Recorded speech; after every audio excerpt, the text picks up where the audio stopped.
He ridiculed her speech, her attire, and even her willingness to voice her opinions. Yet, she remained composed, initiated playback, and observed the legal system expose him live. Danielle Riggins, having experienced much in her 42 years, recognized inconsistencies. The citation affixed to her windshield near the community center in Macon, Georgia, wasn't simply irritating, it felt targeted. She studied it briefly, peering at the listed offense. A citation for failing to yield in a pedestrian zone was received. However, she was not in the vehicle at the time of the alleged violation. Her Honda had been parked legally in front of the building while she was inside, leading a workshop for at-risk teens. She sighed, placing the paper into her bag. Danielle dedicates long hours as a youth counselor, providing assistance to kids who'd experienced hardship and lack sufficient support. Her financial status is modest. She is far from wealthy. Her profession consumed her, and with raising her teenage daughter and guiding children who resembled her younger self, her time was scarce. A penalty like this was more than just disappointing, it significantly impacted her schedule. However, it wasn't primarily about the financial burden. It was about the underlying issue of fairness. The subsequent evening, she sat at the kitchen table with a cup of mint tea and the citation before her. Her daughter, Aaliyah, was completing homework in the vicinity. "You're really going to fight it?" Aaliyah inquired, looking up from her textbook. Danielle chuckled quietly. "Yes, I'm weary of allowing things to pass." Aaliyah reclined. "Do you believe they will truly hear you?" Danielle paused, not responding immediately. She simply gazed out the window for a moment before replying, "I don't require them to listen. I need to be present and proceed according to my conditions."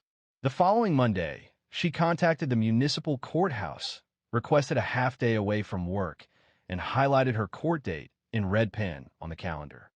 She chose a simple outfit for the hearing: dark jeans, a light blouse, and flats. No blazer, no makeup, just her natural appearance. The woman she saw in the mirror appeared weary, but also resolute. As she prepared to leave, she placed her phone in her back pocket, activated the voice memo app, and began recording. It wasn't an expectation, but a habit formed by experience. She's learned that people sometimes react negatively when a black woman asserts herself with assurance. She reached the courthouse 30 minutes before the scheduled time. The building was a small, aged brick structure with faded signage. Several other individuals were present outside, primarily working-class people attempting to find a moment for justice amidst their jobs and obligations. Inside, the clerk called names with minimal acknowledgement. Danielle remained still, her hands resting in her lap, awaiting her turn. The courtroom felt chilly. It wasn't until she heard her name, Danielle Riggins, case 407B, that her heart began to race. She proceeded to the defendant's table, her heart steady but alert, mirroring the advice she's given to the children in her youth programs. One can't always dictate actions, but one can control one's response, she observed. And that's when she saw him. Judge Gregory Lannister. Late 50s, silver hair neatly combed back, reading glasses perched low on his nose. His reputation was well known. Some described him as firm, while others labeled him arrogant. He glanced at Danielle over the rim of his glasses, his eyebrows subtly raised. "Ms. Riggins," he stated, emphasizing her last name, "let's proceed. I presume you're here to contest this ticket, issued by a trained officer?" Danielle nodded. "Yes, Your Honor. I was inside a building, not driving, when the ticket was issued. I have witness statements available if required." He laughed, a genuine chuckle. "Naturally, you do," she replied, meeting his gaze. The judge then remarked, "You individuals frequently present narratives when appearing before the court. Always the victim. Never your fault. Let me guess. You didn't even see the officer writing it, right?" Her jaw tightened slightly. This wasn't simply skepticism. It was a more pointed feeling, and everyone in that courtroom could sense it. But Danielle remained composed, even as the atmosphere shifted. She recognized this was merely the start. Danielle did not react. She had encountered harsher remarks, both in delivery and purpose. However, hearing it from a judge in a courtroom populated by strangers carried a distinct discomfort. A heavy silence filled the room. People avoided reaction, though several eyes moved between her and the bench. Even the bailiff appeared uneasy. "Your Honor," Danielle stated, maintaining a calm voice, "I have proof I was inside. A sign-in log from the youth center. It displays my name and timestamp." Judge Lannister reclined in his chair and smirked. "You believe a log anyone can write improves anything? That's cute." A few quiet gasps arose from the back. Danielle noticed them. She also heard her heartbeat in her ears. But she remained focused. She wasn't present to be liked. She was present because she understood what was correct. "I'm simply requesting the citation be reviewed in light of the facts," she replied. "Oh, the facts," he mocked. "Well, let me tell you the facts.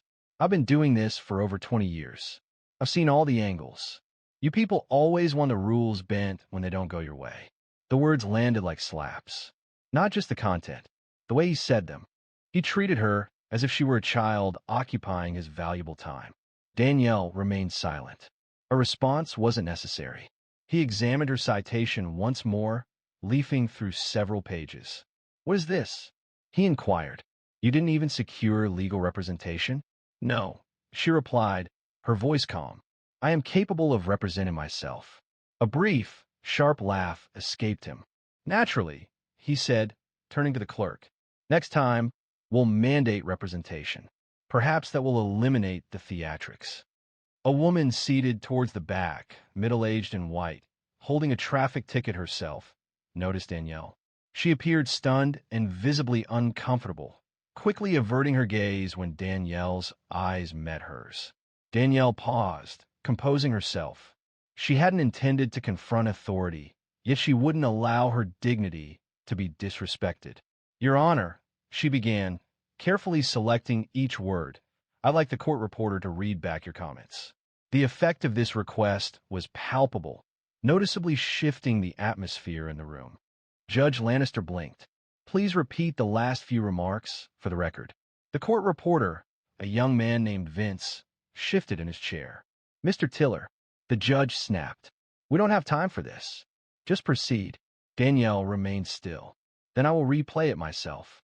She retrieved her phone from her back pocket.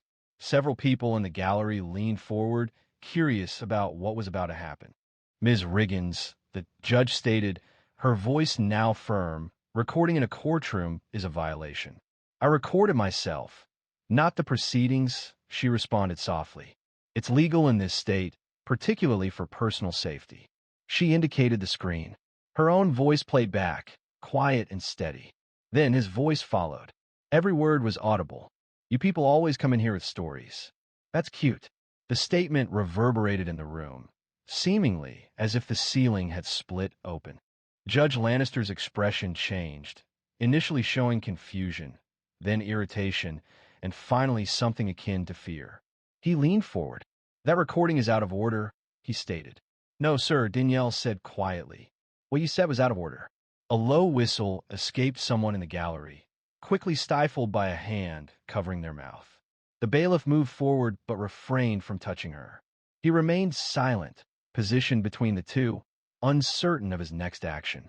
Danielle returned the phone to her pocket. She didn't smile. She didn't appear smug. But she looked directly at the judge and didn't blink once. He lifted his gavel but didn't strike it.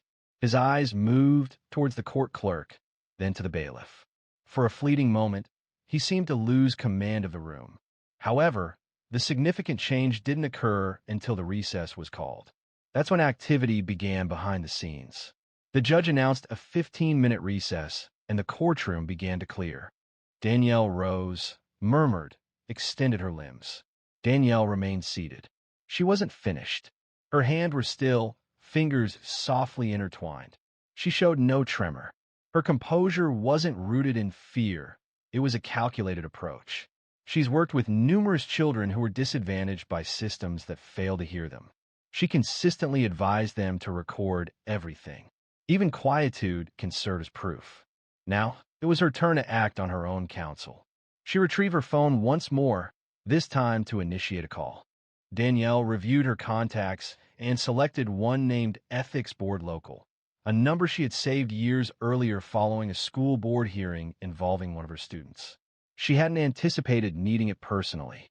A woman responded, stating, Judicial Oversight Office, South Georgia District. This is Ms. Carla Shep. How can I help? Danielle maintained a low, calm, and professional tone. Milisegon Shep. My name is Danielle Riggins. I am presently located at the Macon Municipal Courthouse, Room B. I have just experienced inappropriate conduct from a sitting judge. I possess an audio recording that potentially constitutes judicial misconduct. There was a pause on the line. I see, Ms. Shep stated slowly. Are you presently inside the courtroom? We're on recess. 15 minutes, give or take. Could you briefly describe what occurred? Danielle recounted the events accurately. Her summary contained no exaggeration, only factual details. The judge's comments, including mockery, the denial of the court reporter's request to read back the transcript, laughter, and dismissiveness were concerning. She stated, I have a voice memo of the remarks. I didn't record the courtroom, just my own audio. This is legal under state code, 16 to Order 11, 62. A pause followed, then the statement, Ms. Riggins, I'd like to escalate this to a supervising judicial officer. Can you remain in the courthouse? Her response was yes. The concluding words were, I'm dispatching someone now. Danielle ended the call, placed her phone in her purse, and released a quiet breath. She anticipated no accolades. She hadn't even expected victory, but she wasn't retreating. A young man, in his early 20s, visibly anxious and restless, approached her from across the room, waiting for his own case. Ma'am, he murmured, that was incredible. What you did required considerable bravery. Danielle offered a courteous smile. It's not bravery when it's simply the truth. He nodded swiftly and retreated.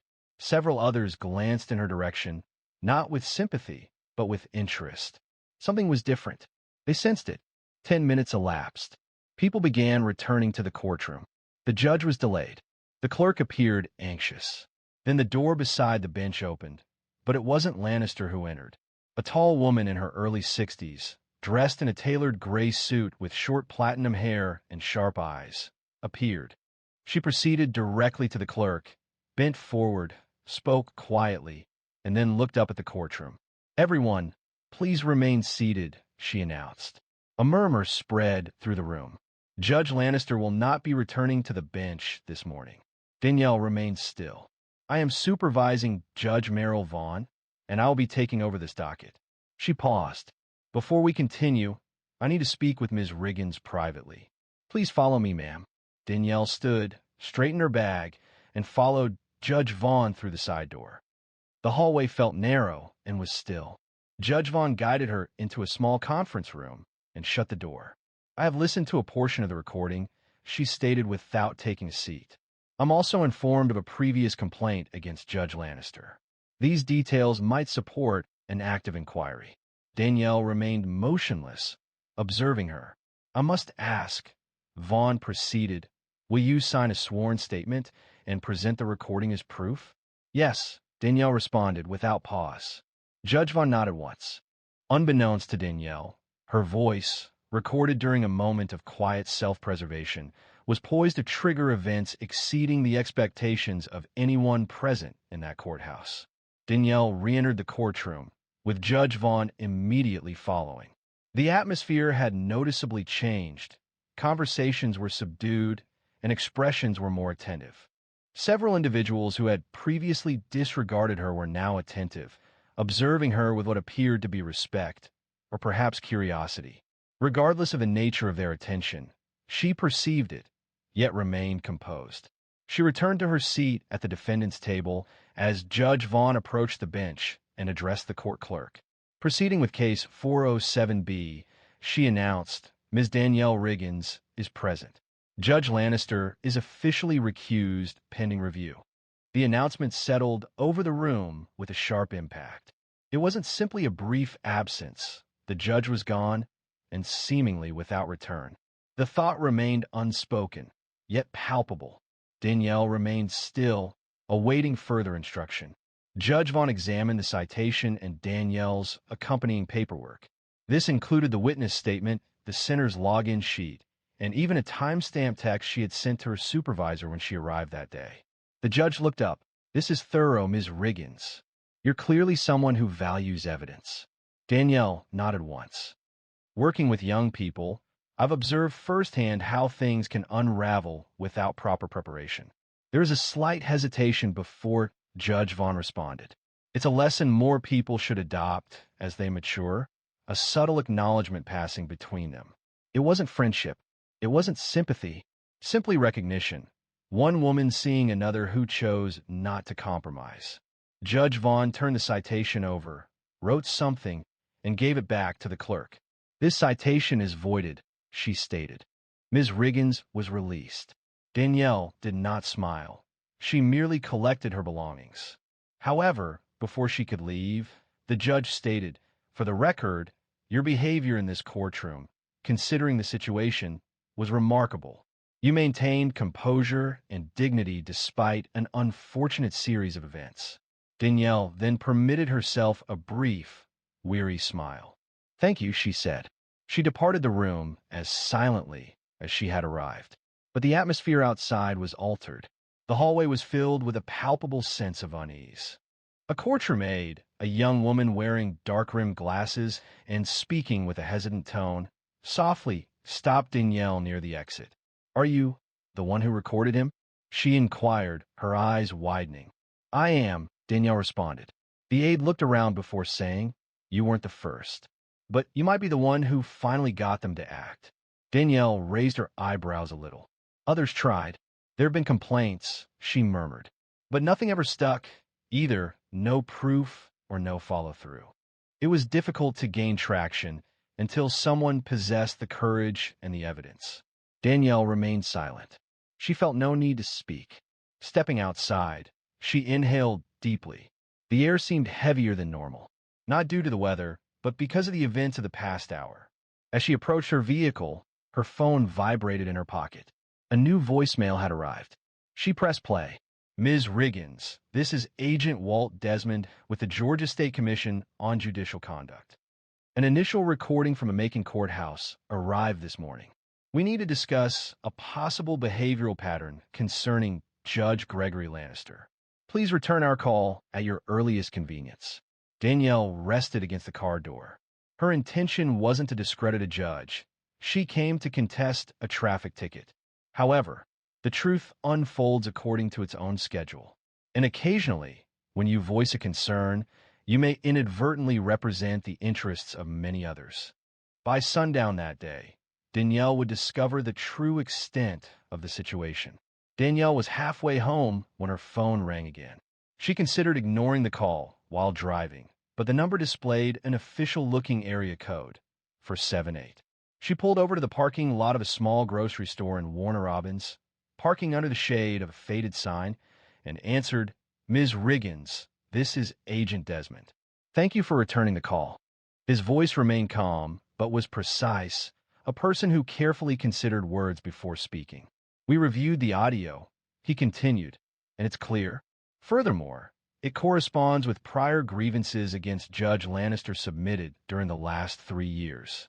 Your testimony could be crucial in initiating an internal ethics review that has been delayed."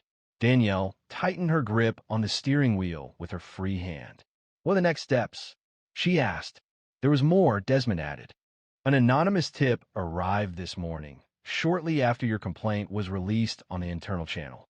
The tip contained financial records associated with Judge Lannister, including offshore transfers, unauthorized reimbursements, and a concerning pattern of rulings in favor of contractors with ties to a private law firm in Augusta."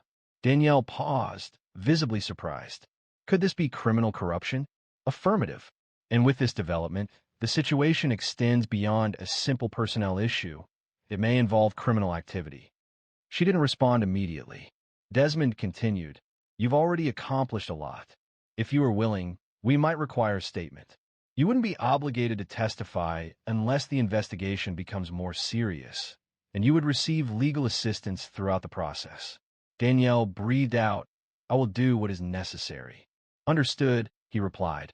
"You will be contacted by one of our ethics advisors by end of day." "Thank you, Ms. Riggins. You've made more of a difference than you realize. The call concluded. Danielle remained still in her car for a few minutes, the quiet sound of far away traffic forming the backdrop. She wasn't certain whether she felt fear or power, perhaps a combination of both. She didn't share with Alia immediately, not due to concealment, but because she needed some time to process it herself. Later that evening, following dinner, as Alia cleaned the dishes, she inquired, "So, how did it go?" Danielle offered a small smile, wiping her hands on a dish towel. "Let's just say I believe the judge won't be processing many more tickets." Alia grinned. "You didn't strike him, did you?" Danielle laughed. "No, darling, but I made my point." The television played the local 6 o'clock news in the background. Danielle wasn't truly paying attention until the anchor delivered news that caught her focus. Breaking. A municipal judge in Macon is currently suspended from their position while an investigation proceeds regarding claims of misconduct. These allegations include discriminatory behavior and potential ethics violations. Alia accidentally dropped a dish into the sink. "Wait, is that him? Is that your judge?" Danielle asked, slowly sitting down. "Looks like it," she replied. The anchor reported that sources verified the investigation began following a complaint filed earlier today by a local resident, an action that has now initiated an internal review of the judge's prior decisions. Financial documents, sent anonymously to the State Oversight Commission, seem to indicate connections between the judge and several private developers who have received advantages from his rulings. Alia looked at the screen, then at her mother, asking, "You really did that?" Danielle looked at her. "I didn't do all that. I just said something. The rest have been waiting to come out." Alia's face softened. "I'm proud of you, Mama." Danielle touched her daughter's cheek gently. "It's not always about being loud.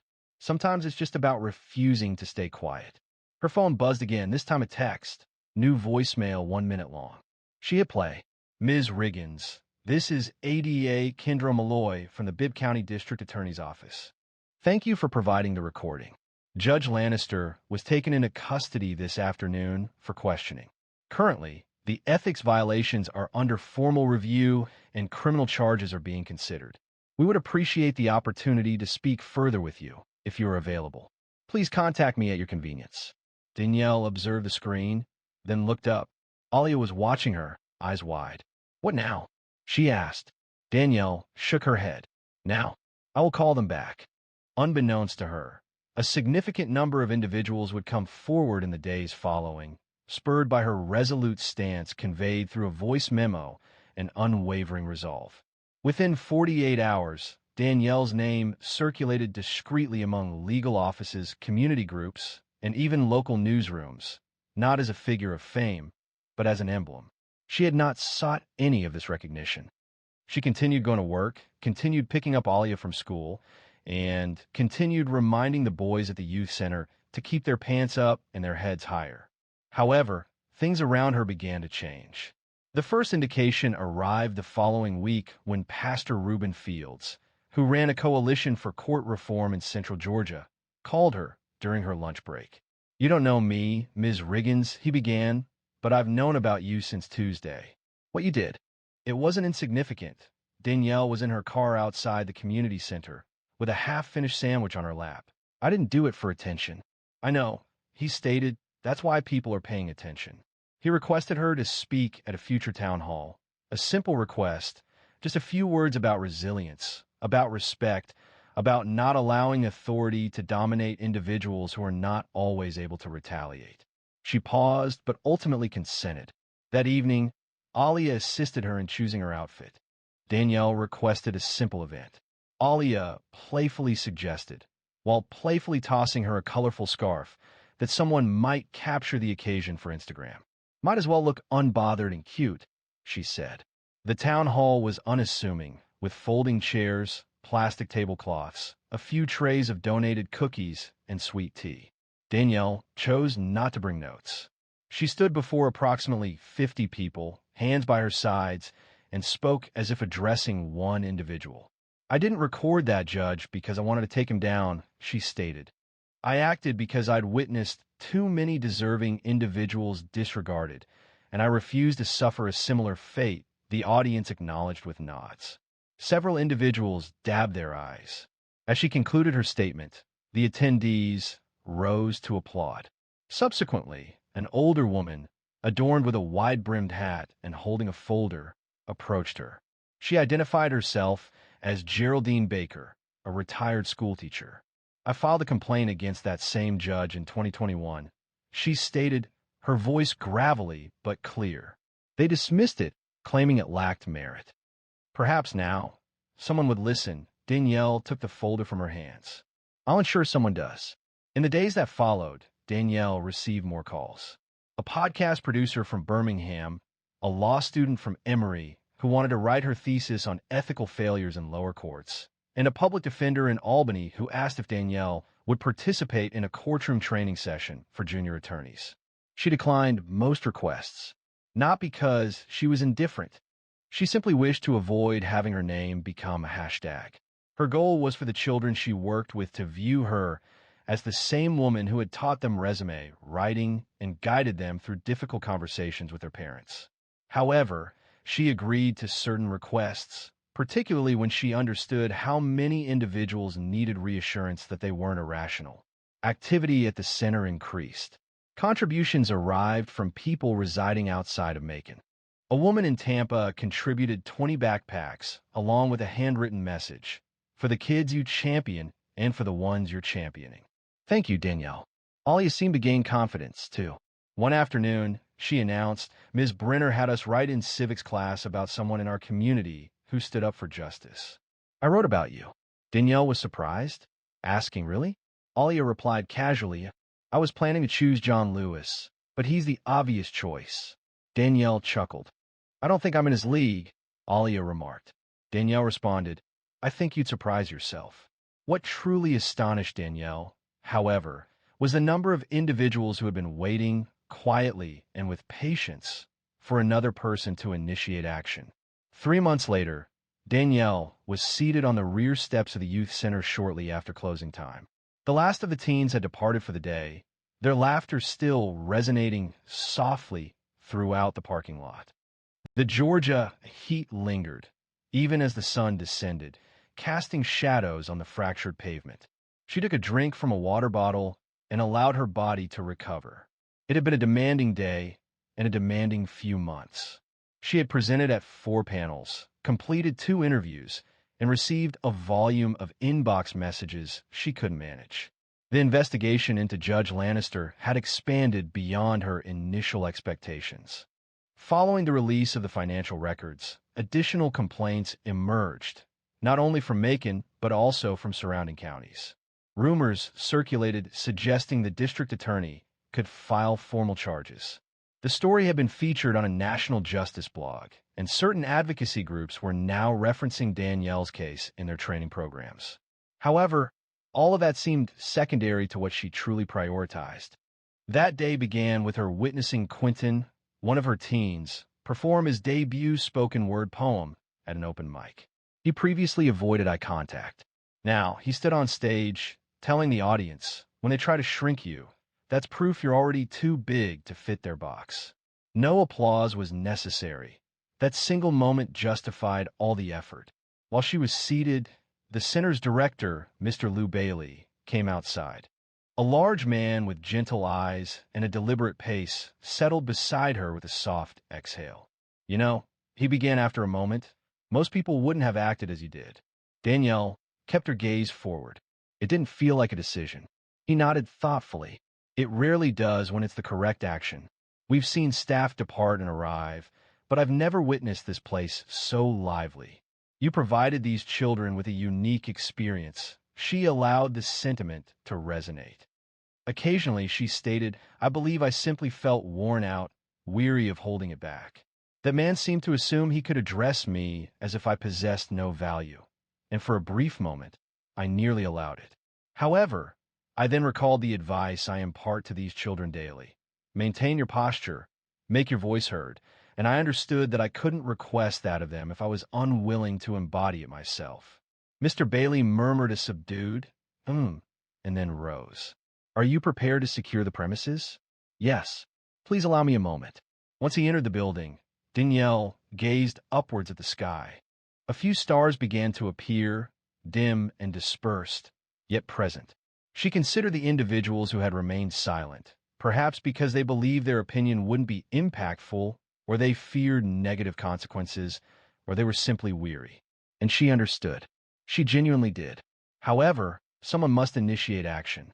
That doesn't signify superiority. It simply indicates they were frustrated enough to proceed, even when the situation felt unstable. Prior to departing, she retrieved her phone and composed a brief message on her social media page, an account she hadn't accessed in weeks. The message read, "If it feels like no one sees you, speak anyway. If it feels like they don't hear you, speak anyway. You never know who's watching." After pausing, waiting for a reason to share, she posted, placed her phone in her bag, and secured the door behind her. Occasionally, bravery appears forceful, accompanied by raised fists and resounding chants. Sometimes, the path to change is not dramatic. It can be quiet, consistent, respectful, and involves simply appearing in a courthouse, even when unexpected. Danielle didn't require a platform to create change. She only needed to be present, speak honestly, and refuse to be silenced. In doing so, she not only defended herself, but also created an opportunity for Geraldine, for Quentin, for every voice that had been overlooked for too long, because authentic justice doesn't always begin with grand gestures. Occasionally, it begins with the youngest, with someone unwilling to yield. Should this narrative resonated with you, if it brought to mind someone in your life, or perhaps even reminded you of yourself, please consider subscribing, sharing it, and discussing it, as stories like this are not simply intended to be heard, but meant to be remembered. A white student believed it would be amusing to shear a black student's hair in front of onlookers, but the reserved new student he targeted proved to possess a unique form of resilience.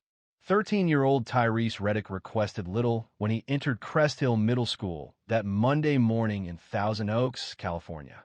He carried his backpack, a well-used spiral notebook, and the same lunchbox he'd been using since 5th grade. His mom had written a brief message inside, as she always did, "Be yourself." That was sufficient. Tyrese felt no nervousness. He's experienced being the new student previously. 3 schools within the past 5 years, a consequence of his dad's work assisting military veterans transition to civilian life. This one didn't seem significantly different. Bright hallways, worn lockers, that familiar scratchy intercom crackle each morning. However, even before second period, he could sense the nature of this place. Students observed him.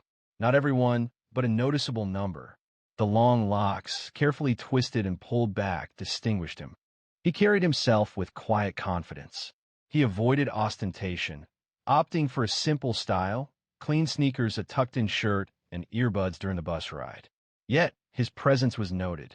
In Mrs. Lamar's history class, a girl with freckles whispered, "Your hair's cool." He responded with a small, appreciative nod, but remained silent. Afterward, in the cafeteria, he located an unoccupied table close to the vending machine. He was comfortable with solitude. He enjoyed watching initially, noting who laughed excessively, who moved in groups, who acted differently than they truly were. A definite pattern existed. Crest Hill operated with unwritten guidelines. There were the drama students, the sports teams, those who wore costly hoodies and spoke as if they were online personalities. And then there were those who maintained order, deciding who held significance. He noticed one of them before the 6th period began. He was tall, blonde, and boisterous, conversing with a group by the lockers, and they were all laughing excessively at something. Therese hadn't learned the boy's name yet, but he observed how other students either displayed overly enthusiastic smiles around him or avoided eye contact. Individuals of that nature were consistently the same, those who required an audience. Therese continued walking. Upon arriving home that afternoon, he placed his bag near the kitchen door. His mother was preparing red beans and rice, humming softly. "How was your first day?" she asked without turning from the stove. He shrugged. "Same as usual." "Did you make any friends?" she inquired. "Not yet." His father, seated at the table in a pressed polo, looked up from his tablet. "Are people staring?" he asked. Therese paused. Don't hesitate to address it, his dad said, his voice even. You don't need to prove anything to anyone, but you also won't allow them to take advantage of you. Do you understand? Therese nodded. Yeah, you're not attending that school simply to endure it. You are there to command your presence, silent if you desire, vocal if you select, but never allow anyone to define you based on their assumptions. His dad expressed himself in that manner often, not through formal talks, but through subtle guidance, valuable insights woven into the aroma of coffee or while tending to his boots in the garage. Therese paid close attention. He consistently listened. The following morning, as he secured his hair back in the mirror, he reflected on his father's words. He didn't need to create a disturbance. He simply needed to be dependable. However, even dependability couldn't prevent a storm from developing. Within the first week, Therese understood the social dynamics well. Crest Hill wasn't overtly unfriendly, but it had its nuances, those subtle cues that revealed the power structure. And centrally positioned within that was Brent Granger. Brent wasn't the largest student, but he carried himself as if he were. His dad owned and operated Granger Buick GMC, a car dealership located off the main highway, and it was well known throughout town. He habitually wore his hoodie halfway off his shoulders, kept his socks pulled up high, and had a knack for transforming every classroom into his own personal game show. Teachers put up with him. Students either adored him or actively avoided eye contact. There was no middle ground. Therese understood this perfectly. Brent wasn't seeking popularity. He wanted to be feared, admired, and followed. He had cultivated this reputation through a deliberate strategy, employing boisterous jokes, harsh nicknames, and ensuring he had an audience whenever he criticized someone. On Wednesday, Therese passed the outdoor basketball court during lunch. Brent was present with his group, Logan, Bryce, and Chadwick, all 8th graders, all known for being loud. Chadwick noticed Therese first. Yo, new kid, do you play? He yelled, spinning a ball on his finger. Therese continued walking, his earbuds in. Brent gave a smirk. Was he really spending that much time on his hair? The others chuckled. Therese remained unfazed. However, he registered every comment. Later that day, Logan brushed against him in the hallway. Oops, he stated matter-of-factly, without acknowledging him. It wasn't accidental, it was a challenge. That night, Therese sat on the back porch with his dad, an ice pack on his knee. He'd received a hard elbow during PE basketball. It was the same group, insufficient for a formal report, but enough to send a message. His dad looked at him, but remained silent initially. I'm good, Therese stated. I know you are, his father responded. But being good isn't the same as being ready. Ready for what? Therese pondered. He didn't desire to be the angry child. He didn't want to be a target, either. He simply wanted to be left undisturbed. However, individuals like Brent tend to recognize those who are reserved. They test and provoke, anticipating a vulnerability. And Therese? He remained steadfast. He was carefully considering his actions. Friday arrived. It was gym class time. The locker room before the bell consistently held a peculiar atmosphere, a combination of boisterous energy and the scent of deodorant. Therese was securing his shoelaces when Brent entered late, holding a pair of scissors. New kid? Brent called out across the room. Did your mom forget to give you a haircut?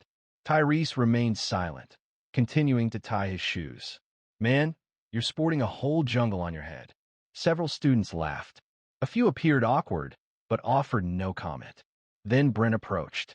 He held the scissors in one hand, mimicking a playful gesture, waving them around. Just saying, bro, you'd probably make a whole wig with what you got. Therese finally looked up, maintaining a calm demeanor, his eyes steady. He appeared neither scared nor angry, but completely focused. You good? Therese asked, his voice low. Brent blinked. What? I said, are you good? Brent stared at him, momentarily disoriented. You talk now. He snapped, attempting to regain his composure. Man, whatever. He turned and left, discarding the scissors into a locker as if they held no significance. Yet, Therese understood the gesture. It was a display of dominance, a deliberate act. Brent, however, was unprepared for the consequences when the pretense ended. By the start of the second week, a change was palpable. It wasn't overt, nothing that could be documented in an official reprimand. Still, Tyrese sensed it. Entering class, he noticed subtle looks. Not fear, not interest, simply observation. A posture of expectation, as if everyone anticipated a confrontation. He preferred to avoid entanglement. Within Mr. Delano's science lab, he heard a student whisper, "That's the person Brent is involved with." During lunchtime, another student subtly shifted their tray when Tyrese took a seat at the table's end. He remained composed, neither adjusting his position nor expressing any reaction. He simply ate more slowly. One afternoon, while on his way to the library, a seventh grader, a slender boy with braces, approached him near the vending machines. "Hey," the boy said, slightly winded, "are you Tyrese?" Tyrese looked over. He cautioned, "Just, be careful around Brent. He's been speaking about you. Said he intends to make a statement." Tyrese questioned that. "A point?" His companion confirmed, "Yes. He says you believe you're superior to everyone. He's planning to correct you." The young man paused before adding, "He did something to a sixth grader last year. He poured a milkshake on his head during lunch." Everyone laughed. It was quite disturbing. Tyrese acknowledged with a nod. "Thank you." The boy appeared to want to add something, but someone called his name, and he ran off. That evening, Tyrese lay on the living room rug, feet resting on the couch, looking at his phone. His mom was close by, checking papers.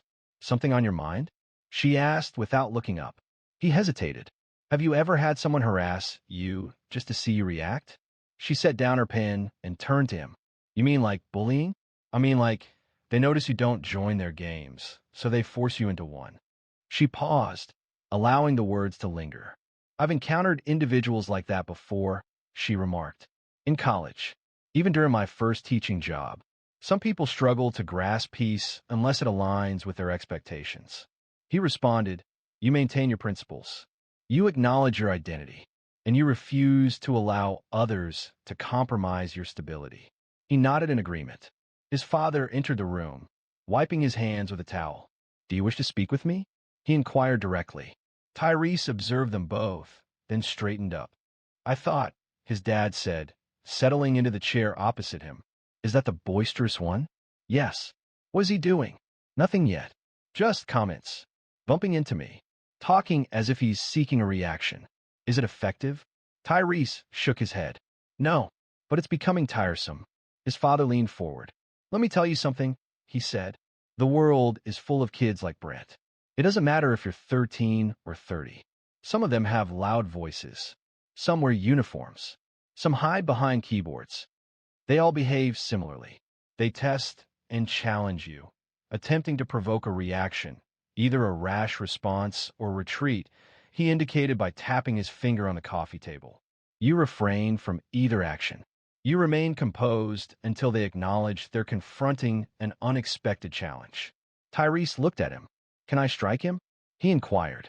"If necessary," his dad replied, "but not fueled by anger. Never out of anger. You strike to halt the behavior, not to dominate." His mother remained silent, but offered no disagreement either. The following day, Brent passed Tyrese in the hallway and bumped his books from his hand. The papers spread out, fluttering across the tile. Brent smiled, a seemingly accidental gesture. Tyrese bent down, gathering them up individually. Several students paused to observe. Others looked away. Brent remained, waiting. When Tyrese straightened, he remained silent. He simply stared, a prolonged gaze that made Brent blink. "What?" Tyrese spoke, his tone even, just enough to convey, "I see you. I am not afraid of you, and I am not responding as you instructed." Brent's smile disappeared. "However, some individuals require explicit clarification, detailed step by step." It was gym day once again, and the locker room was filled with typical middle school activity. Sneakers scraping against the floor, lockers banging, the sound of inexpensive deodorant spraying permeating the space. Tyrese consistently prepared quickly. He entered and exited swiftly, avoiding conversation, showing off, or joking. He approached it as a task. When he entered, Brent was already present, seated on the bench as if expecting someone. It seemed he was the observer now. Tyrese remained composed, located his locker, entered the combination, and concentrated on changing. He sensed eyes on him, not just Brent's, but others as well, Logan, Bryce, and Chadwick. Even some students who typically stayed out of things. Yo, Brent said, rising deliberately. You still rocking those spaghetti ropes on your head? A faint sound, like laughter, rippled through the room, but it lacked strength, as if even amusement had become weary. Tyrese concentrated on his shoes, securing the laces firmly. Brent approached. He retrieved an object from his pocket. Scissors, silver, sharp, and genuine, likely taken from an art class or workshop. Have you ever considered change? Brent inquired, manipulating the scissors with 2 fingers as if they were a plaything. It could tidy you up. You might actually appear normal. Tyrese raised his gaze, his face blank, without a flicker of movement. Brent smiled. Before anyone could intervene, he reached out and cut. A moment of dread. The cut was clean at the base. It fell to the floor like a fallen leaf. Several children gasped. One whispered, yo. For a brief instant, everything paused. Tyrese rose, steadily, without haste, without hesitation. His expression remained unchanged, but something shifted behind his eyes. He looked down at the dread on the floor. Then he looked up at Brent. You think this is amusing? He asked. Brent smirked, slightly. Tyrese did not shout. He did not lash out. He advanced, composed, deliberate, and struck Brent with a quick elbow to the chest. Brent recoiled, astonished, gasping. Before he could respond, Tyrese intervened once more. Rotation, sweep, ascent. Brent fell heavily to the ground, without flourish, without ostentation, simply efficient motion. His father had instructed him in that. Accuracy, not force. Brent attempted to rise. Tyrese positioned a knee on his chest and moved in close. You do not touch me again, he stated. Voice even. Never. The room was utterly silent. It was documented. Naturally, Coach Timmons entered the room just 2 seconds afterward. Tyrese signaled, using a whistle as if they were on a football field. Hey, what's happening? Tyrese retreated. Brent was on the floor, one hand pressed to his ribs, the other still holding the scissors. Coach addressed both boys. Office now. The journey to the principal's office was quiet. Tyrese remained silent. Brent attempted to portray himself as the injured party, murmuring about his intentions and claiming it was merely a joke, his hands visibly shaking. Principal Rossner observed them, her expression stern behind her square glasses. Begin speaking, she instructed. Brent spoke first, attributing the incident to Tyrese, asserting that he reacted inexplicably and it was a misunderstanding. Tyrese remained silent, patiently waiting. Subsequently, he retrieved an item from his pocket and placed it on the desk, a cut dread. He maintained direct eye contact with Principal Rossner. He brought scissors to school. Rossner blinked as he cut my hair. Her face remained still, though her eyes shifted. She then turned to Brent. Is that true? Brent stammered. It was a joke. I wasn't going to actually. You cut his hair? No response was given. I want your parents here. Now. Coach Timmons stood behind them, arms crossed, silent. 20 minutes later, Tyrese's mom arrived, entering calmly, but with firmness. She sat next to her son, placed a hand on his shoulder, and looked the principal directly in the face. Before we say a word, she stated, I want to know if you all understand what this means. Rossner exhaled slowly. We're handling it. You better. But the truth was, this wasn't just a school issue anymore. It was bigger, and it wasn't going away quietly. By that evening, the video had already started making its rounds. It wasn't a long clip, just 10 seconds, but it showed everything. Brent moved forward with scissors. Tyrese advanced, executing a takedown.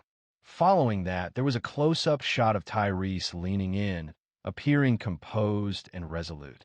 The quietness in the locker room spoke volumes. The incident spread through group chats and Instagram stories. Even a few students from Northwood High School shared it with captions such as he messed with the wrong one and Brent got folded. Tyrese made no posts about it. He offered no comments. He felt no need to. His parents were seated at the kitchen table, facing Principal Rossner and Brent's parents, Dean and Colleen Granger.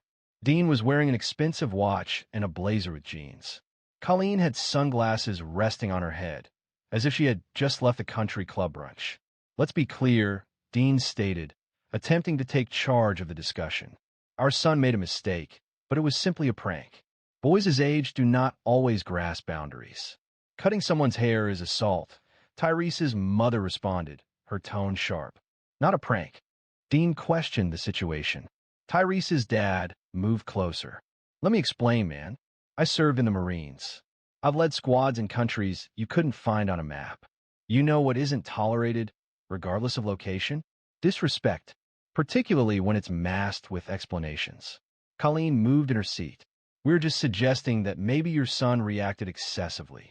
Tyrese's mom slowly turned toward her. Repeat that. I'm just saying. Perhaps a less forceful approach would have been preferable. Brent did not inflict any physical harm. Cutting a child's hair without permission is a humiliating act, Rossner finally stated. Regardless of Brent's intentions, the effect is the same. And if it had been your son's hair, Mrs. Granger, I doubt you'd view it as humorous, Dean said, folding his arms. So what's the next step? Will Brent be suspended? He's suspended for 10 days, Rossner replied directly. And, subject to the school board's review, we might consider a longer suspension, Dean remarked. Regarding the incident, Rossner stated it was about bringing a weapon into the school, targeting another student, and provoking violence, not over a haircut. Tyrese remained silent throughout the entire discussion, his hands in his lap and his posture upright. He displayed no signs of gloating or smirking. Outside the room, several students observed through the glass door. News of the event had quickly circulated. The following day at school, Tyrese walked the hallway as he typically did, but a noticeable change was present. Some students acknowledged him with nods. Several people simply moved aside to let him pass. A seventh grader approached and exclaimed, "Yo, that thing you did was crazy." Tyrese continued walking. He had no desire for attention and just wanted to get to class. During math, Logan and Chadwick remained silent, offering no jokes or taunts. Brent's group had dispersed. Lacking their leader, they didn't behave as they usually did. Tyrese took his seat, retrieved his pencil, and began his assignment. That afternoon, as Tyrese left school, a teacher he hadn't known well approached him by the parking lot. "Are you okay?" Tyrese nodded. "I just want you to know what you did. How you handled that. It took strength, not just in the moment, but the way you've carried yourself afterward." "Thanks," Tyrese said. "I'm just trying to keep it steady." The teacher smiled. "That's harder than it looks." But respect earned through silence doesn't fade easily, and Brent was beginning to learn that the hard way. Brent's 10-day suspension felt lengthy for all except him.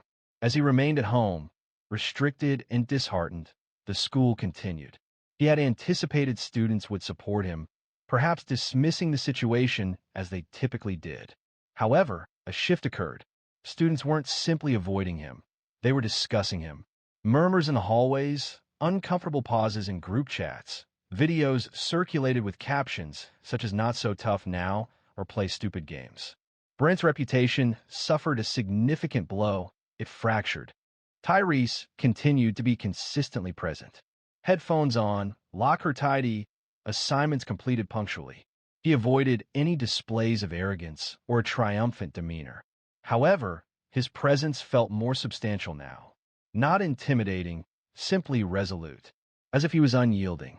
The following week, the school arranged a facilitated meeting between the families. An opportunity to discuss the incident and, at least from the district's perspective, reinstate a conducive learning atmosphere. Tyrese was reluctant to attend.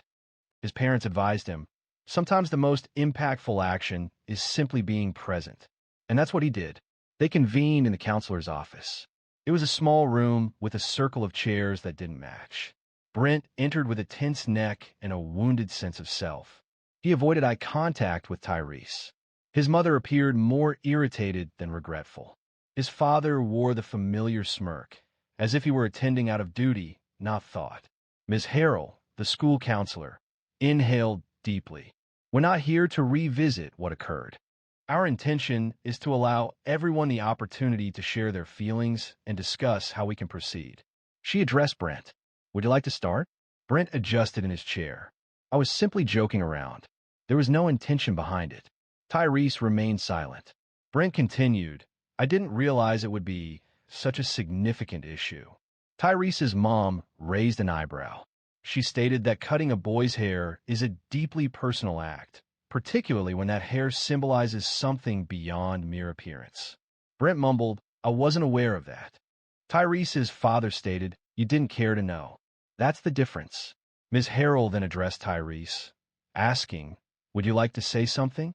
Tyrese looked up, making eye contact with Brent for the first time in the room. I didn't come here to fight, he said quietly. I didn't come here to make friends either. I came here to get through school. Regarding his hair, he added, that's my business. It's part of me. You touched it like it was yours to joke about. Brent shifted in his seat, remaining silent. I didn't strike you due to a loss of control, Tyrese explained. I struck you because you needed to grasp a certain point, and verbal communication wasn't effective. A pause settled over the room. Brent's mother then addressed the group. We have discussed boundaries with him. Have we, Brent? Brent responded with a restrained nod. Yes.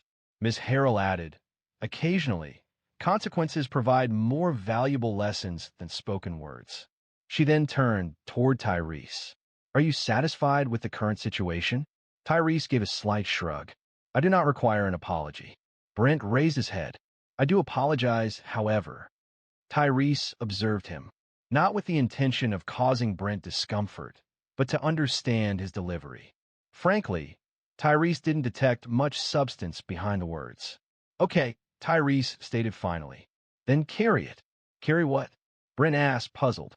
The apology? The lesson? The understanding that not everyone will permit you to belittle them and dismiss it with laughter? Tyrese rose. That's all I needed to say. His parents followed him from the room.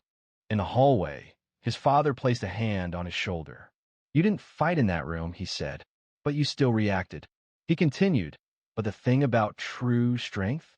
It doesn't manifest in punches. It shows up in how you choose to leave. A week later, Crest Hill Middle held a school-wide assembly. Officially, the assembly was about respect and accountability, but everyone understood what caused it. Even teachers were discussing the incident in the break room, though no one voiced it directly. A palpable restlessness filled the gym as students, anticipating a standard presentation and hollow words, grew bored. Then, Principal Rossner took a surprising action. She approached the front without a microphone, relying solely on her voice and a confident stride. We're facing a recent event that has prompted us to reflect, she stated, and the room fell silent. I'm not going to repeat the details of what occurred. My purpose is to discuss the underlying causes and chart a course for moving ahead. She refrained from mentioning any individuals. It wasn't necessary. She emphasized, this school is not a place where power is gained through popularity or intimidation. Respect isn't earned by volume or the number of laughs you receive. It's earned through how you treat others. Even when no one was observing, a few students glanced around, some shifted uncomfortably, but others remained focused. Listening. Tyrese was seated near the back. He didn't withdraw. He didn't exaggerate his presence, either. He simply maintained the posture he now adopted as he walked through the hallways, balanced and steady. Following the assembly, several students approached him. You all right, man? One student inquired. Yeah, Tyrese responded. You handled that situation differently than I would have, another student observed. Tyrese simply shrugged. A sense of silent acknowledgement began to replace the previous laughter. Even the faculty noticed. Mr. Delano stopped him following science class and remarked, I hope you're proud of how you conducted yourself. Tyrese smiled and replied, I'm just trying to be steady. The significant event occurred a few days later during art class. Ms. Ruiz gave the class a project exploring identity, focusing on self-perception and external perception. She indicated the project could take any form, such as a painting, sculpture, or even a college application. Tyrese created a painting, a portrait of a boy with locks, cropped, and one missing. The depiction wasn't conveying sadness or anger, but rather portraying the boy standing tall amidst a storm, with other figures indistinct in the background. When he shared his work, the class fell silent. I created this, he stated, because occasionally people fail to understand how profoundly something seemingly insignificant can matter. They dismiss it as mere hair or a simple joke, but it holds deeper meaning. It's about what it symbolizes. The room was silent. Miss Ruiz's eyes filled with tears, but she remained silent. She simply nodded. That day, after school, Brent walked past him in the hallway, unaccompanied, without his usual entourage or any commotion. He offered a brief glance. Not an apology, not a confrontation, just recognition. Tyrese nodded once. Nothing further. It wasn't a close bond, but it was a respectful separation. Returning home that evening, his mom was preparing sweet potatoes in the kitchen. Did the art project go well? She inquired. Better than well, he replied. His dad entered from the garage. Did you receive a response regarding your student council essay? His father asked. Yes, Tyrese confirmed, smiling. You're accepted, his father said, pleased. Calmly, proudly. You deserve that, he said. Afterward, as Tyrese prepared for bed, he gazed into the mirror. One section remained noticeably shorter than the others. He hadn't corrected it. He chose to do it this way, not because he lacked the ability, but because it wasn't necessary. It served as a reminder of the challenges he had already overcome, of what didn't break him, of who he was before, during, and after the storm. Because some conflicts aren't about achieving victory. They're about ensuring the subsequent one doesn't unfold in a similar fashion. If this account resonated with you, evoked an emotion, please share it. A lesson can be found within, and perhaps someone in your circle needs to hear it. Join our mailing list for more stories that speak truth, challenge disrespect, and remind us all what quiet strength truly embodies. Two adult men were laughing at a young woman attempting to work out. The gym was full, but no one intervened. That is until Terrence spoke up and caused everyone to stop ignoring the situation.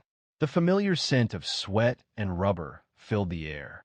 Dumbbells made a clunking sound, treadmills vibrated, and a few early gym-goers strained through their exercises with headphones on.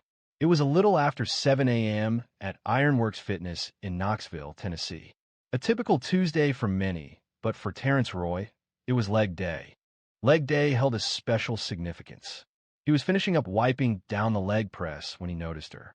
She appeared to be no older than 25. She had a tall, athletic build, her hair pulled back, and looked slightly out of place, as if it were her first week at that gym. She lingered near the squat rack, clearly attempting to adjust the bar. This wasn't uncommon. Everyone begins somewhere. However, he then observed something else. Two men, likely in their mid to late 30s, white, wearing compression shirts that seemed unnecessary and displaying an unwarranted confidence. They were not exercising. They simply stood, resting on the preacher curl bench, observing her. Initially, the sounds were quiet, hushed whispers and slight chuckles. Then, one of them spoke, his voice carrying enough for many in the gym to hear. Hey, sweetheart, that bar's heavier than you. Are you certain you don't need assistance? The other responded with a loud, distinct laugh. She likely saw it on TikTok and believed she could simply enter and lift as a professional. Terrence paused, towel still in hand. His body tightened. He recognized that tone, sarcastic, yet with an underlying negativity. A combination of mockery and a sense of privilege. The kind that diminishes you without physical confrontation.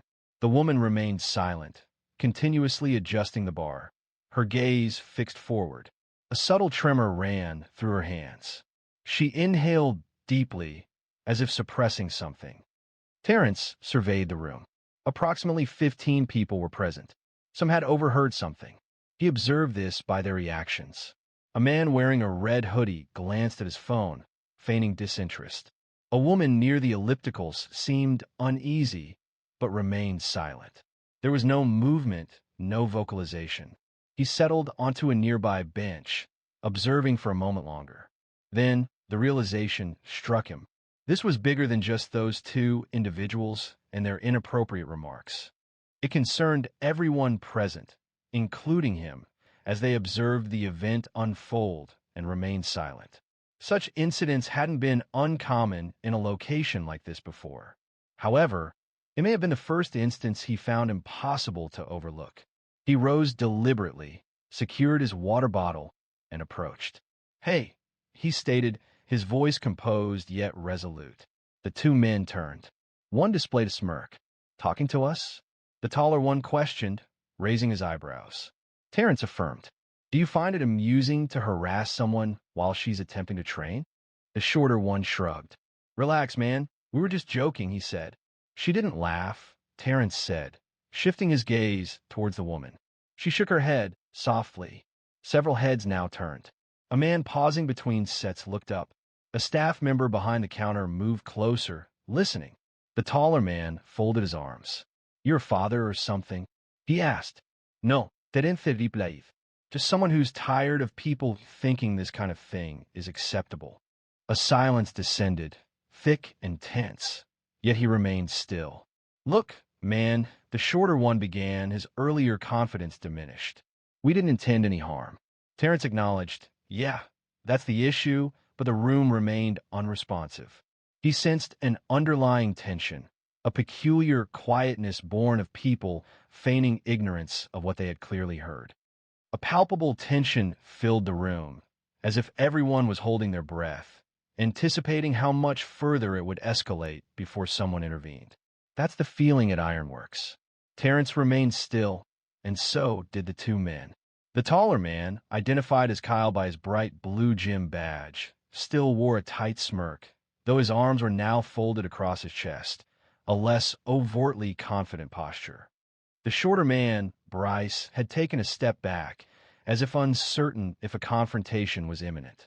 Terrence was not present to engage in a physical altercation. He didn't need to. His mere presence conveyed authority.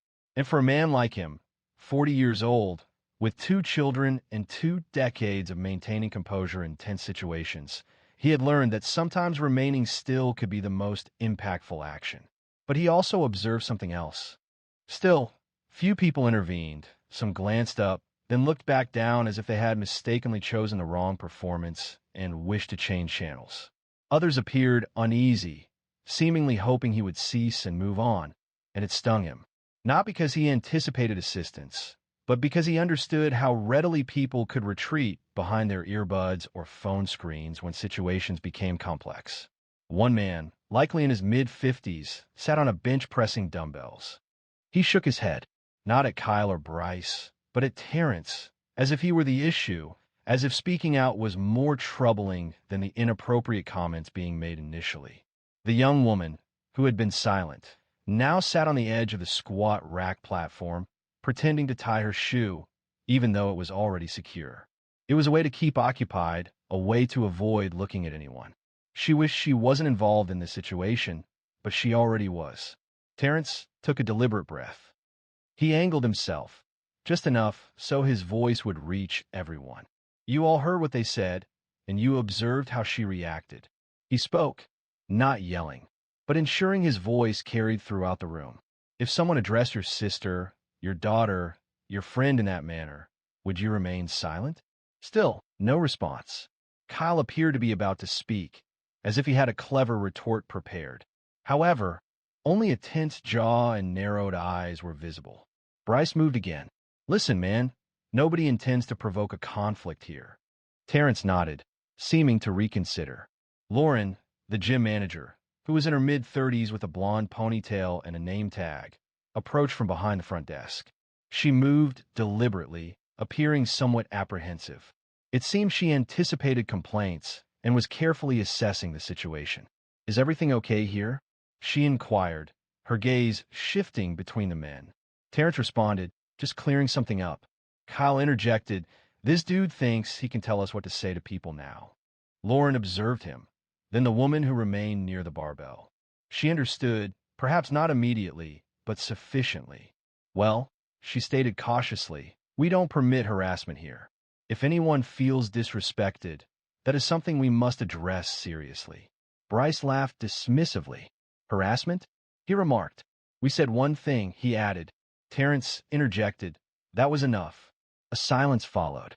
Then, Lauren slowly turned toward the young woman. Are you all right? She inquired.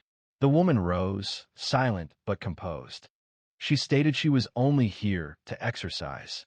Lauren affirmed, understood. You are welcome here. Please inform us if you encounter any further issues. And that concluded the interaction. The atmosphere didn't ease with a significant event. There was no altercation, no theatrical display, no commendation. However, a change occurred. Bryce and Kyle shared a glance. Subsequently, without further conversation, they departed toward the locker room, speaking quietly to themselves. No one intervened. It wasn't necessary. Terrence turned and made eye contact with the woman. She offered him a slight nod, a gesture of thanks without speaking. More impactful than the interaction itself was the stillness, the expressions, and the way others seemed to shrink in that instant. He repeatedly considered what the outcome would have been if he hadn't been present. However, the day continued, and the narrative began to spread beyond the gym. Terrence was in the process of filling his water bottle at the fountain when he detected a voice coming from behind him. A sense of triumph seemed to fill him. He didn't turn around immediately. He recognized the voice. It was Kyle, that familiar mocking tone, now without a crowd, sounding less assertive, more intimate. Terrence quietly replaced the cap on his bottle before turning to face him. Kyle stood alone, his arms hanging loosely, the sharpness in his features softened, replaced by what appeared to be wounded pride. Perhaps embarrassment, maybe simply the annoyance of not having the final say. I'm not here to be a hero, Terrence stated. I came here to exercise, just like everyone else. Kyle moved nearer. You reacted excessively over a minor incident. She hadn't expressed any concerns. You intervened as if she required assistance. Terrence subtly supported himself against the wall, maintaining his composure. She didn't need rescuing, but she shouldn't have been ridiculed either. You deliberately made her feel uneasy. Kyle made a dismissive sound. So now you're the guardian of feelings. Terrence inclined his head. It was simply a grown man weary of witnessing individuals feigning acceptance of public displays of erratic behavior. Kyle's jaw tightened. You don't know me, and you don't know her, Terrence responded. But that didn't prevent him from speaking. There was a pause, a genuine one, where Kyle remained motionless, blinking, as if a portion of him wasn't accustomed to anyone challenging without shouting or striking. Just statements, simply a reflection. Then Kyle surveyed his surroundings. The hallway adjacent to the locker rooms was silent. Just them and the low hum of a treadmill belt nearby. You people always got to make it racial, he muttered. Terrence felt it. That shift, that old tired line, meant to flip the blame, meant to derail. He kept his voice steady. You brought race into it when you thought she was an easy target. You thought nobody would say anything. That's not on me. Kyle didn't answer. I've been in places like this all my life, Terrence went on, and I know when something's just a joke. When a situation arose involving asserting dominance, Terrence remained silent. Then Kyle exhaled sharply and mumbled, whatever, man. As he turned towards the locker room, Terrence observed him leave, then subtly shook his head. It wasn't a reaction of anger, nor of triumph, but of understanding. He had no desire to cause humiliation. He didn't require a public victory. The crucial aspect was that he had been heard, that Kyle, even if unwilling to acknowledge it, recognized it. And at that moment, a voice spoke behind him, quieter this time. It was the young woman. She had changed her shirt, with her hoodie pulled halfway over her head.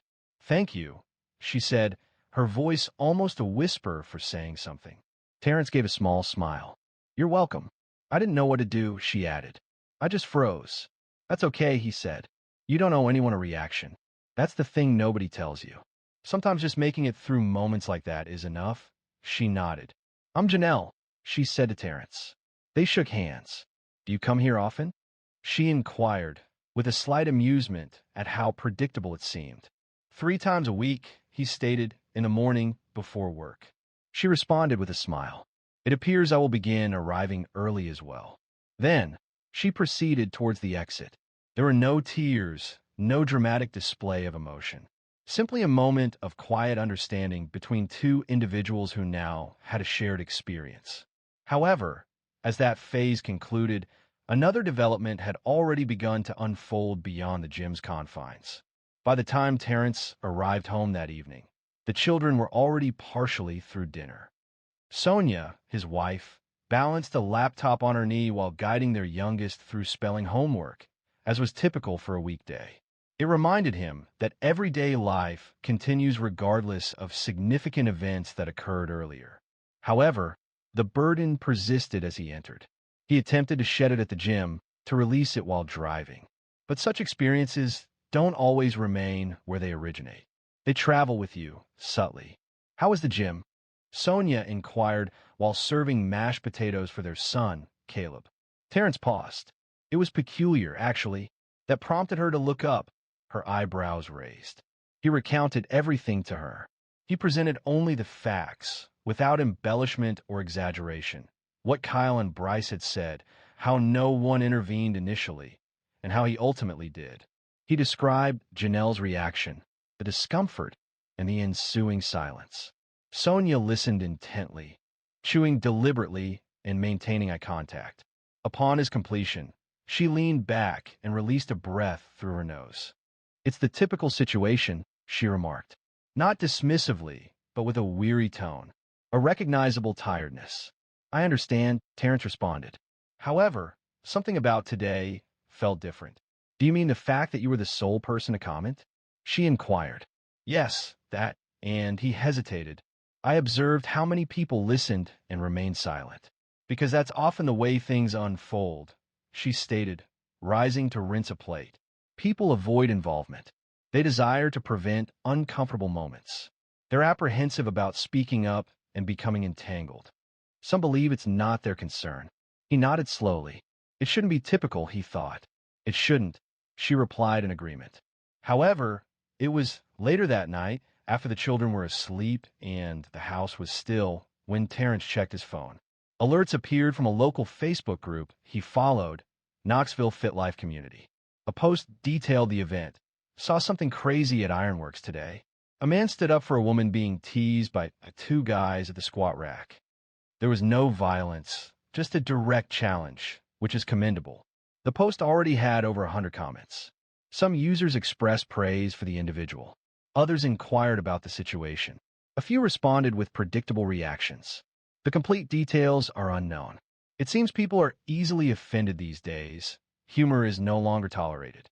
Terrence did not participate in the discussion. He simply observed it unfold.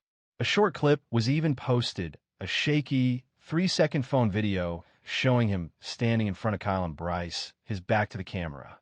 A still image depicts a man steadfastly remaining in place. He felt uncomfortable being the focus of attention, not due to shame, but because it diverted focus from the core message. The intention was for the discussion to highlight how easily inappropriate actions can go unnoticed if no one speaks up. The following morning at the gym, the atmosphere had shifted. Janelle was present again. This time, she offered him a fist bump, her face displaying a friendly smile as if they had been gym companions for years. People observed, without negativity. Several individuals nodded in his direction, a gesture of understanding rather than attention-seeking. Lauren, the gym manager, approached him discreetly once he concluded a set. "Hey," she began, "thank you again for yesterday." He turned to face her. "We're experienced previous difficulties," she explained, "with people voicing sentiments they perceive as benign. This time, discussions are occurring about it. Perhaps it will bring about a change. Maybe," he responded. Just as he reached for his towel, a man from the back, appearing to be in his mid-60s, with a wiry build and gray in his beard, approached. "I was here yesterday," he stated. Terrence raised an eyebrow. "Yes," the man confirmed. He paused, then added, "I didn't say anything then. Should have. I have 2 granddaughters. I often think if that were one of them, I want someone like you close by." Terrence remained silent for a moment. Then the man offered a half smile and said, "Appreciate that. My name's Roland. If you ever need a place to stay, I'm around." Terrence hadn't anticipated who would enter next, and the words he would speak. Terrence hadn't expected anyone in particular when the gym doors opened late that Friday afternoon. But there he was, Bryce. "No caile, no savagir," Nuzmuk. Just a man walking in with headphones around his neck and something in his eyes that hadn't been there previously. Terrence noticed him the moment he entered. He was uncertain whether Bryce would disregard him, attempt a confrontation, or act as if the previous day hadn't occurred. However, Bryce did not feign indifference. Instead, he approached Terrence directly after he completed his warm-up set on the lat pull-down machine. "Hey," he said, his voice softer than it had been previously. "Do you have a minute?" Terrence hesitated before responding. He maintained his grip on the machine's handle, carefully observing Bryce's expression for any indication of mockery. He detected none. "All right," Terrence finally said. Bryce shifted his weight, restless. "I spoke with Kyle," he started. "He believes you intentionally embarrassed us. He's still upset, but—" Terrence remained silent. "I have 2 sons," Bryce continued, aged 10 and 8. "They were at the park recently. I observe an older boy teasing them. Nothing serious, just provoking them. And I understood. I felt paralyzed. I didn't know how to react. I simply watched." He hesitated. "I recalled my silence during that incident with the girl. We were certainly behaving poorly, and Terrence observed it." "Now what?" "You were right," Bryce stated, his gaze unwavering. "I don't want to be that person, not for my children and not for my own sake." Terrence shifted back a little. "It's not about being correct. It's about recognizing when to cease being the individual you'd avoid encountering." Bryce affirmed. They stood in silence for a moment. Just 2 men in gym clothes, under fluorescent lights, speaking as if the conversation held significance. "I'm not going to apologize for Kyle," Bryce stated. "He's got his own things to sort out. But I do apologize for my words, for my behavior." Terrence extended his hand. "I accept that," they said, shaking hands firmly, briefly, genuinely. Later that evening, Terrence sat on the porch with his daughter, Elise, who'd just turned 14 and had recently taken an interest in running. She inquired about what occurred at the gym. She remembered hearing her mom briefly mention something earlier. He paused, then recounted the events. He presented the information directly, without minimizing its impact. He described the conversation, the quiet moments, the disagreement, and the subsequent apology. He observed her reaction as he spoke, noting the shifts in her expression with each detail. "So you simply spoke with them?" she questioned, lifting her eyebrows. "Yes," he replied. "I didn't raise my voice. I didn't create a disturbance. I simply asked them why they believed that type of conduct was acceptable. Did that have an effect? It didn't produce immediate changes, but perhaps it prompted reflection. That's frequently how shifts begin." Elise glanced at her sneakers, fiddling with the laces. "I'm not sure I would have the courage to say something like that," she whispered. Terrence smiled. "The interesting aspect is you don't feel courageous when you do it. You simply feel that someone needs to." She looked up at him, her eyes gentle, yet containing something else now. "Perhaps pride." "I will try," she said softly. "You don't need to do anything special," he responded. "Just pay attention. When something doesn't feel right, don't ignore it. Speak up if you can, or be there for someone who can't." They sat in silence for a while afterward. There was no need to fill the space, just the kind of silence that felt substantial instead of vacant. But Monday was approaching, and someone unexpected still had something to say before this story would feel complete. Monday morning began as any other. Terrence parked his usual spot, swiped his gym card at the front desk, and proceeded to the free weights. He anticipated a routine start to the week, nothing out of the ordinary. Then he noticed him. Roland, the older man who had spoken to him a few days prior, was positioned by the dumbbell rack, stretching his shoulders as if preparing for an extensive set. However, today he wasn't in workout clothes. He wore jeans, boots, and a dark jacket zipped up halfway. He wasn't here to train. He was waiting. "Got a minute?" Roland inquired, glancing up as Terrence neared. Terrence affirmed, and they walked towards the small lounge area near the vending machines. The gym was still, and few noticed them. Roland clasped his hands together, appearing hesitant. "I've been considering what occurred," he finally stated. "What you did, what you said." Terrence remained silent. Roland added, "I'm 66. I've witnessed a great deal in my years. I spent my childhood in Ohio during the 60s. My father owned a tire shop. We weren't wealthy, but we managed. I recall the time the schools integrated. I remember the underlying stress. However, we never discussed it at home, he paused. And because of that lack of discussion, I felt unprepared when difficult situations arose. I would witness events, both at work and around town, and would tell myself, well, that's not my concern, believing silence equated to neutrality. It became clear later that it was not the case.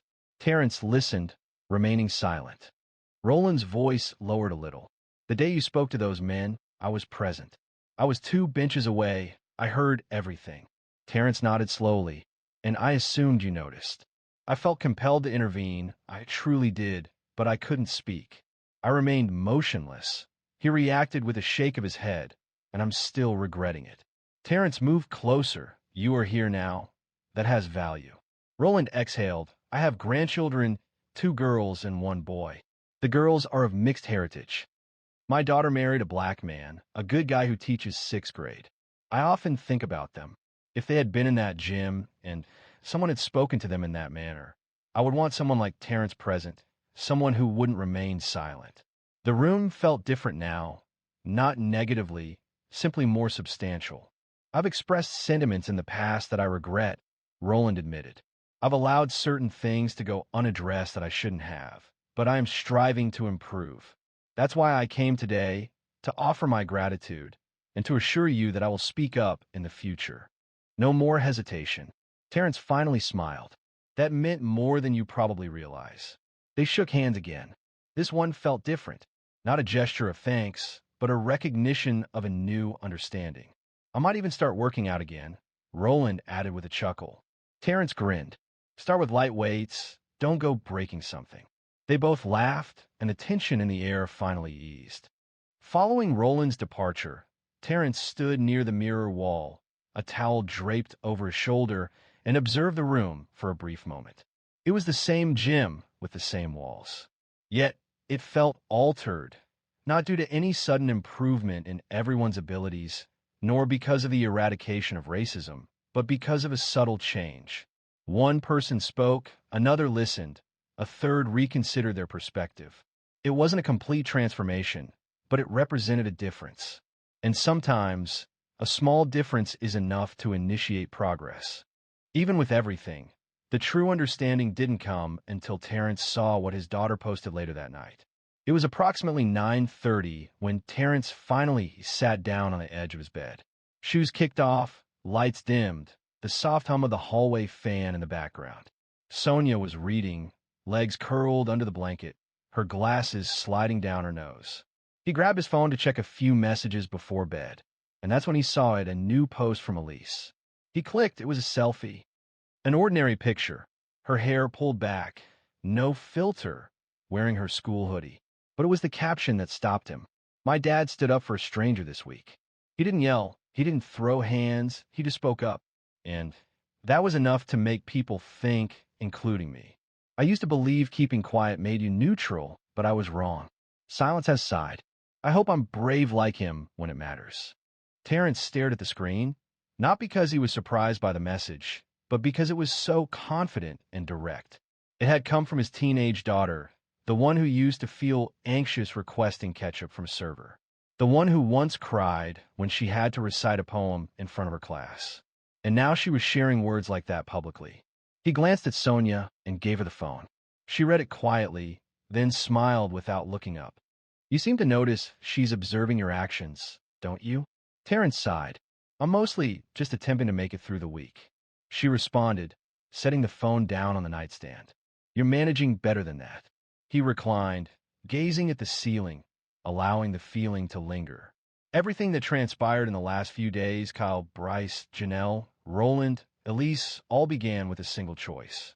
Not a significant one, not a sensational one. Simply a decision to speak instead of remaining silent. That was all. That recollection remained with him profoundly. People often assume that taking a stand requires fearlessness, but that isn't the reality. Frequently, one experiences fear and doubt. There's a reluctance to create awkwardness. Yet, remaining silent has consequences for others. He recalled Janelle's expression when she described feeling paralyzed. He remembered Roland's nervous habit of rubbing his hands together as he confessed his uncertainty about what to do. He recalled Bryce struggling to express regret without appearing vulnerable.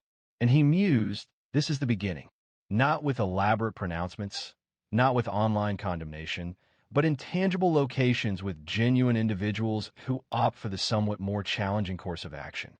The subsequent morning, Terrence paused in his vehicle within the gym parking lot prior to entering, not to prepare himself, simply to contemplate.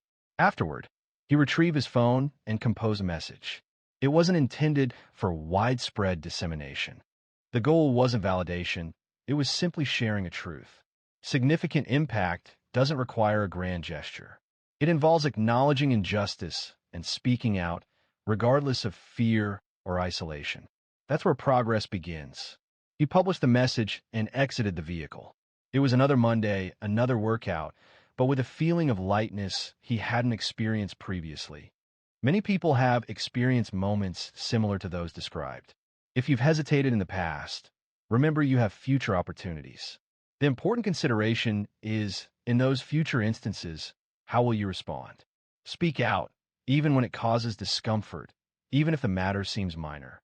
Because remaining silent may preserve your ease, but it won't safeguard another's dignity. And someone close to you may be awaiting a voice such as yours. Should this story have struck a chord, please share it and leave a comment. Don't forget to subscribe, as we have additional stories exploring the true meaning of doing what's right.